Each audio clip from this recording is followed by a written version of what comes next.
एक बार एक मधुमक्खी सुबह सुबह उठकर अपने लिए फूलों से रस के रूप में भोजन लेने के लिए जा रही थी। उसका छाता जंगल की नदी के किनारे वाले पेड़ पर था। उसी पेड़ पर एक कबूतर भी रहता था, लेकिन दोनों में से कोई भी एक दूसरे को नहीं जानते थे।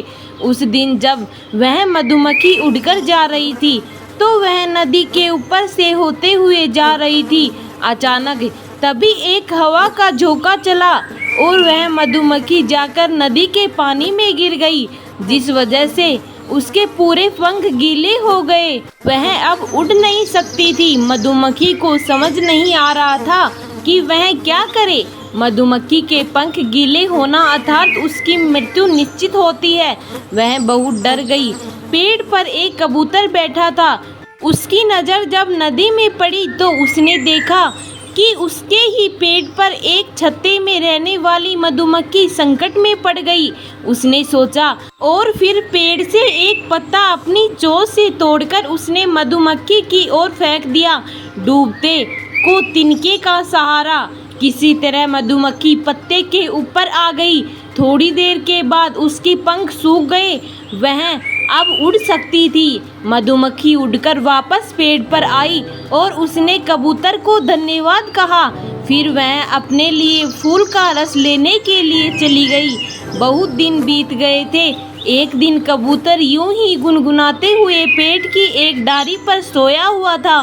तभी कुछ शरारती बच्चे उस पेड़ के नीचे आ गए। बच्चों के पास गुलेल थी। वह बहुत देर से किसी पक्षी को गुलेल का शिकार बनाने की तलाश में थे। वे बच्चे किसी पक्षी का शिकार करना चाहते थे। अब मधुमक्खी उसी समय अपना खाना ढूंढने से लौटी थी। मधुमक्खी ने उन बच्चों को देख लिया और उनकी गुलेल को भी। बच्चे ने कबूतर की ओर गुलेल करके निशाना साधा। अब मधुमक्खी को बच्चे की करनी के बारे में पता चल गया था।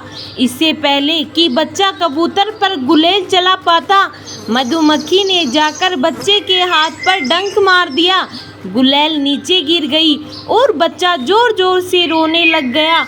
बच्चे की चिल्लाने की आवाज़ सुनकर कबूतर जग गया। उसने सब देखा और सारी बात उसे समझ आ गई।